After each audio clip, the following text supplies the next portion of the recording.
6 parliamentary groups with members drawn from leftist, right, centre-right, conservative and Christian groups have submitted motions for an urgent debate on the situation in Manipur at a plenary session in Strasbourg during the July 10th and 13th. The motions seek an European Parliament resolution on the theme India, the situation in Manipur. Asked about the matter at a media briefing on Wednesday, Foreign Secretary Vinay Quatra replied, "On the Manipur question, this is a matter totally internal to India." He added, "We are aware of what is happening in the European Parliament and we have made a reach out to the concerned EU parliamentarians, but we have made it very clear to them that this is a matter totally and absolutely internal to India." Foreign Secretary, if you'll just indulge in a question slightly related to Europe, and that is that on the eve of Prime Minister's visit there, the European Parliament is actually looking at a resolution on Manipur today. I wanted to ask what the Indian response is, and in particular to a news report that says India actually hired a lobby firm in Brussels, I think it's called Alber and Geiger, to try and stop this resolution from being discussed in the Parliament, but this did not go, this was not successful. On the Manipur question, Suhashini, this is a matter totally internal to India. We are aware of what the Brussels in the Parliament happening, and we have made a reach out to the concerned EU parliamentarians, but we have made it very clear to them this is a matter totally and absolutely. And now to talk a little more on the repercussions of what could happen, especially in India's foreign affairs policy regarding European Parliament discussing Manipur as an issue, and also what the step of what Foreign Secretary Vinay Quatra had said, which is totally internal. To discuss more on this, we've got our Associate Editor Al Nguli, and we'll be speaking more on this particular issue and what ramifications this could have, especially on India's foreign policy. First of all, sir, getting right into the conversation, I mean, the Prime Minister Narendra Modi is fulfilling his foreign relation obligations. He's currently in France.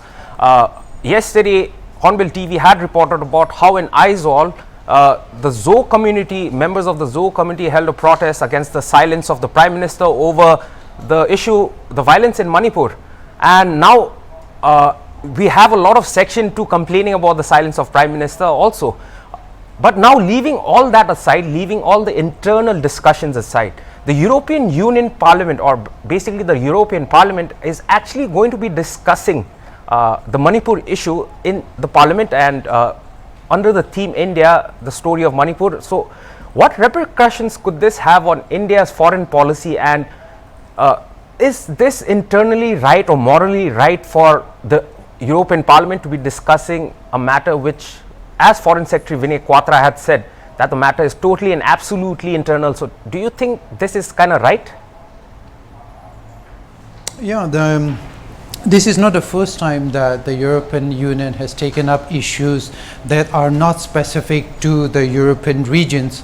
They have also taken up, for instance, discussions in regard to Ukraine also. When we are talking about foreign policy, especially vis-a-vis through the eyes of the West, we are basically talking about the impact certain events in a different location of the world would have on the demographics in nearby countries or even continents. So I think, for instance, the Black Lives Matter also, these are events that were not confined or exclusive to the jurisdictions of the United States in the policy making circles. These were also discussed elsewhere, especially in Europe, because the idea is not that when you pick up an issue to discuss, you are not really interfering into the so-called internal affairs of that particular country.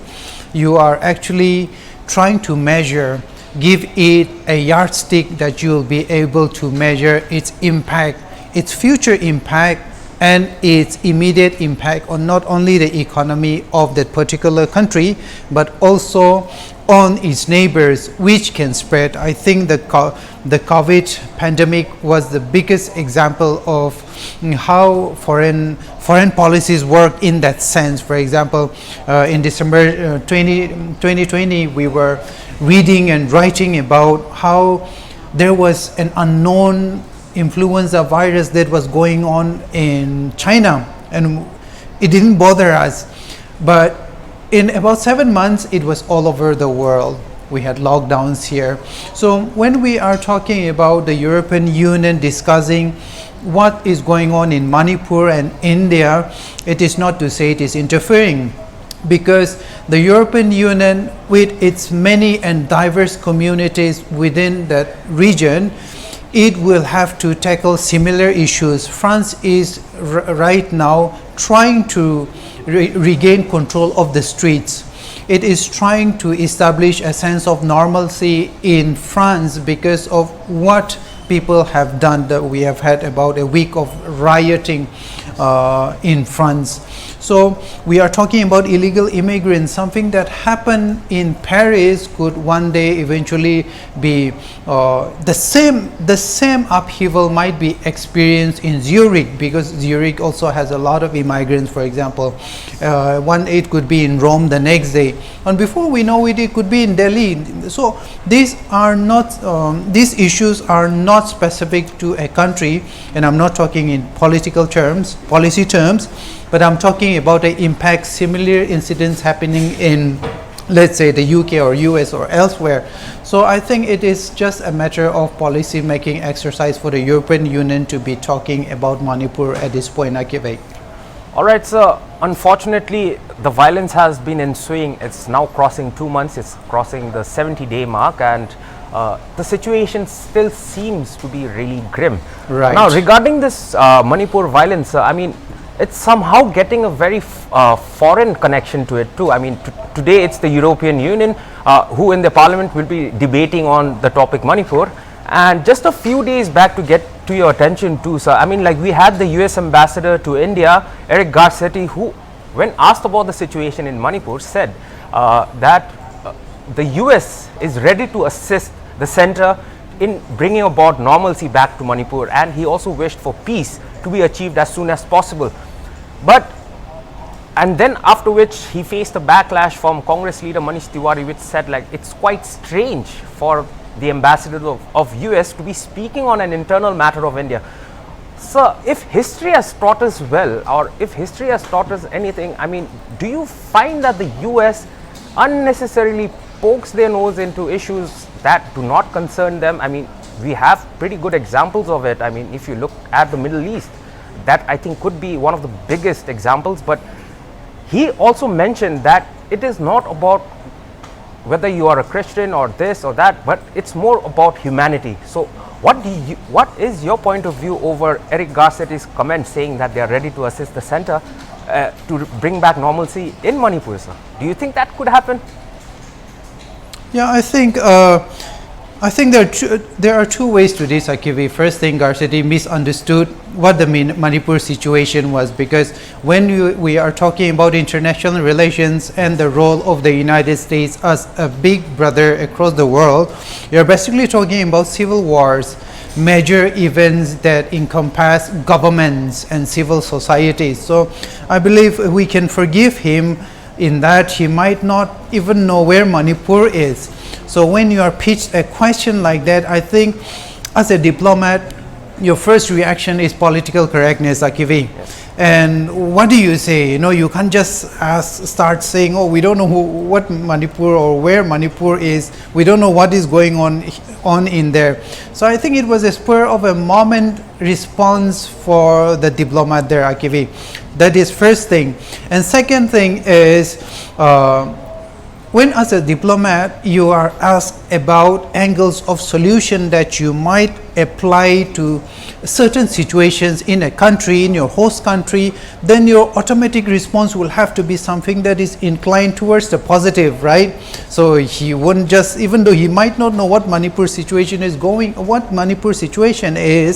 he might just most positively say, okay, we can help whatever the problem is. So I think it's a question of political correctness. But that being said, I believe this is for the first time, even it's not just Manish Tiwari or just anyone else. It was very surprising for all of us that a high-ranking diplomat of the United States would, give a comment about what is going on in Manipur.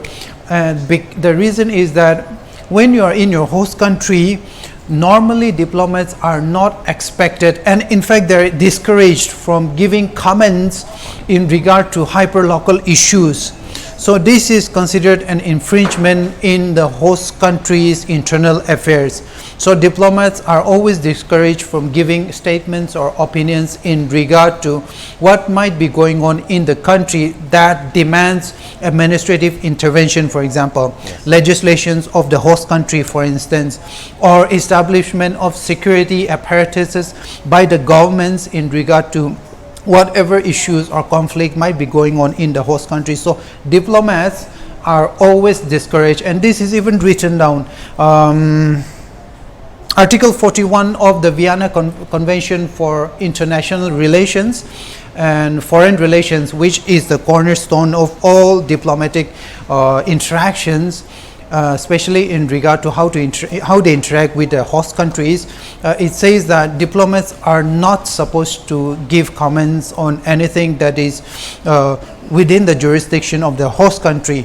You are just supposed to say, okay, this is an internal matter and it is up to the government to take care of it, offer a solution and fix it. You are not to give any comments whether you are supposed to help them or not, whether you should bring in your army you should bring in your own national army and help. No, you're not supposed to give those comments. So I think it's not just the Congress party, most of us, media people, community leaders, and even Twitter, social media, they were just wondering what is going on here. So it was definitely a surprise. Okay, wait.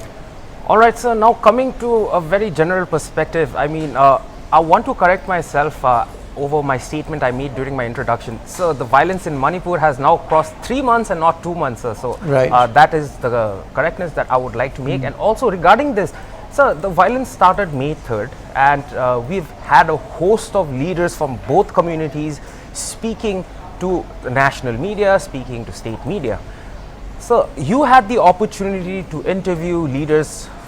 You had an opportunity to interview a leader of the Kokomi, and also you had an opportunity to interview a leader of the Kuki tribe, or rather the ITLF. So we want to understand what is the kind of feeling you sensed out of those two interviews, one with a Kuki and one with a Zo representative. So what is the kind of feeling that you sensed coming out from these representatives, and do you believe that such shows and now such platforms are being used, and do you think that these platforms are being used to incite more hate and discontent, sir? In a way, yeah. The first feeling that I got when I interviewed the spokesperson of the coordinating committee for Manipur integrity, the first feeling was hatred, and I don't want to be politically correct about it. Hate was what I really felt. No, not me hating them, no, but the feeling that the general feeling that the people there might be having against each other, that was the first feeling I had. And interestingly, when I interviewed the leader of the Indigenous Tribal Leaders Forum, I got the same feeling again, hate and the refusal to forgive. So there was so much pain, so much hurt going on in that. Even the interview with the leaders of the two communities in Manipur was just pointing to just a particular emotion, and that was hatred. And I think if we really look at a situation that has been going on in the past 3 years and study the history of Manipur, especially the relations of the tribal communities in Manipur, in a way that you cannot, it is the feeling of historical trauma cannot be skipped, because all the violence that we are seeing now are just layers of hidden trauma that have been played out in the past. So definitely when we were interviewing them, I could feel only the pain, the hatred for one another. I'm not saying they're bad persons, but both of them were hurting. Both the communities were losing people. They were losing houses and property. They were losing the future of their children. So I think in a way it is understandable that there was so much anger, but at that point I realize that peace would be something that we will have to wait for a long time to come in the future. Okay, All right, sir. Also, I mean, there is already a hue and cry. I mean, yesterday, Assam Congress leader Mr. Gaurav Gogoi had said that it is shameful that the Prime Minister, whenever there is a crisis happening in the country, the Prime Minister always remains silent. Now, giving a little state touch to this particular statement, I mean, we've had chief ministers of various northeastern states, especially Mr. Mizoram Chief Minister, Mr. Zoramthanga, who even tweeted and spoke with, when is this going to stop? We had Meghalaya Chief Minister Conrad Sangma also appealing to the people of Manipur for peace. We've had Assam Chief Minister who's also involved in this talks, and he's also appealed for peace. We've got various chief ministers from various northeastern states appealing for peace. But unfortunately or fortunately, our own state, Nagaland, which is so close to our neighbor Manipur, we've hardly had leaders speaking on camera and trying to appeal for peace to the people of Manipur, maybe just tweets, but no one in person. But fortunately, yesterday Hornbill TV got an opportunity to speak to a prominent leader of the Naga People's Front, and he has alleged, when asked about the violence in Manipur, he has alleged that he suspects there is a secret agenda behind the violence that is taking place in Manipur. He went on further to allege, are they turning this issue into votes? So, sir, in your perspective, and this is not the point of view of just our Naga leader, there have been many commentaries stating that there could be some agenda behind how this violence has been perpetrated in Manipur.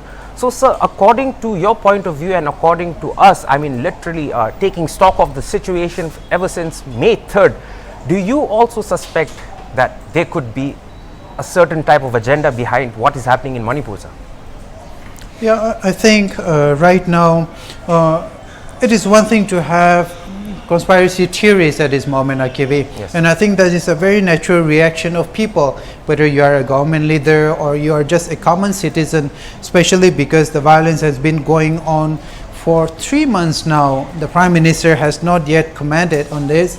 So this will give rise to a lot of theories about what might be going on, who might be organizing this, all these violent events, who might be behind all this. So it is a very natural reaction. But for me, I'm speaking as a citizen. I'm not speaking as a journalist. I think it's better, no matter what I think, because at the end of the day, there is rule of law. Yes. So no matter what I think or say, I think I would like to view it only as something that can be solved only by both community and governmental intervention here, because I could have a lot of ideas about who could be responsible behind the violence, the so-called ethnic cleansing, and behind the duration that the violence has been going on. We could come up with a lot of conspiracy theories in that, but I do not feel that will be fair to people who have lost their lives, because no matter what might be the cause of it, those lives will not be brought back, and the only solution is forward, and any movement forward requires the intervention of both community leaders and the government itself, either by force or through peaceful resolution, because the goal here is peace. So I will not like to go into too much conspiracy theories in there, Akivek. All right, so another alarming thing, I mean, there have been reports, there was a report in which it stated that India is one of the countries that had the most number of internet shutdowns. Right. The Manipur, the Supreme Court or the Manipur High Court had also asked the Manipur government of partial lifting of internet. There is another debate ongoing stating that the right to internet should now become a fundamental right too. So it's been 3 months. The internet has been shut down in Manipur. It has kept on getting extended, the last which was July 10th. So right now, without the source of internet or without the medium of internet, how would you feel that the people in Manipur, especially the banking institutions, the commercial, don't you think that sooner or later the internet services will be provided? And one of the reasons that the Manipur government is giving is to stop rumors and misinformation. They have banned the use of internet. So do you feel that the Manipur government should allow or bring back internet to Manipur, sir? Yeah, definitely, and I think there is a growing community of people, even within the media sections, that believe that internet, which is of course extension of information, free flow of information is a fundamental right. I think during the 2015 March 15th, 2015 incident in Dimapur, when a man was lynched by a mob in Dimapur, the Dimapur administration shut down the internet for I think about 3 or 4 days, I remember. And during that time, it caused us a lot of problems. You know, you cannot do banking, you cannot give examinations, you are unable to, you know, do bank business, transact your business, and it was very difficult for all of us. So during that time, there was a group of us who felt that we should take the Dimapur police to court for this, because of course I think the benefits of internet during difficult time is higher than the disadvantages. The government often cites rumors, you know, how people use the internet to spread rumors or incite violence, or, you know, organize violent events. But the benefits of internet itself is higher than the risks that is posed by the internet in the hands of a few wrong people, Akive. Yes. So I do believe that the government should, I mean, you are only using the only tool, you are weak, you cannot use your administration, your police forces, your security establishments. That is why you are grabbing hold of the nearest thing that you can, which is to show the people that you're actually working on it. You're actually into the action. By banning internet services, you are actually using the weakest component of your actions to tell the people that, hey, the government is working, don't worry, we have got this. But it is actually an excuse for the government's failure to rein in and control the situation, Akivi. So definitely for me, even our Nagaland government, I hope they don't ban the internet if something should happen in the future, even in our state too, because like I said, the advantages of using the internet even during difficult times is much higher than the disadvantages of it in the hands of a few people. And I think it shows us a lot, it shows our weakness if because of a few people we ban the services for like 2-3 million people in the state. I think that is not fair. Alright sir, in conclusion and very briefly sir, the Manipur government had submitted the casualty report to the Supreme Court, in which it stated that till the 4th of July 2023, 143 people had lost their lives. So how much do you believe in that data, sir? I think it will be great if the Manipur government can also garner some kind of data from the community leaderships, at least, you know, get a figure out from different communities in the state and compare it to the official records. Only then I think we will also lessen the speculations about the role of the state government of Manipur itself. Otherwise, just a report from the government itself, I think that is not something really convincing. Alright, so thank you so much for joining me on this special newsroom and speaking about the foreign policy repercussions that could have, because that India could have, as European Parliament is discussing Manipur, and also what ramifications this particular problem, which is Manipur violence, could have in the future too. Thank you so much, sir. Thank you, Akivi. Well, that was our associate editor Alnguli, and well, he has just explained to us what ramifications the European Parliament discussing Manipur issue could have on the foreign policy of India. And also speaking on the services of internet, associate editor too said it is not fair at all that 3 million people belonging to Manipur do not have the ability to use the internet. And that was all for this hour's bulletin. For more news and updates, stay tuned to Hornbill TV. Goodbye.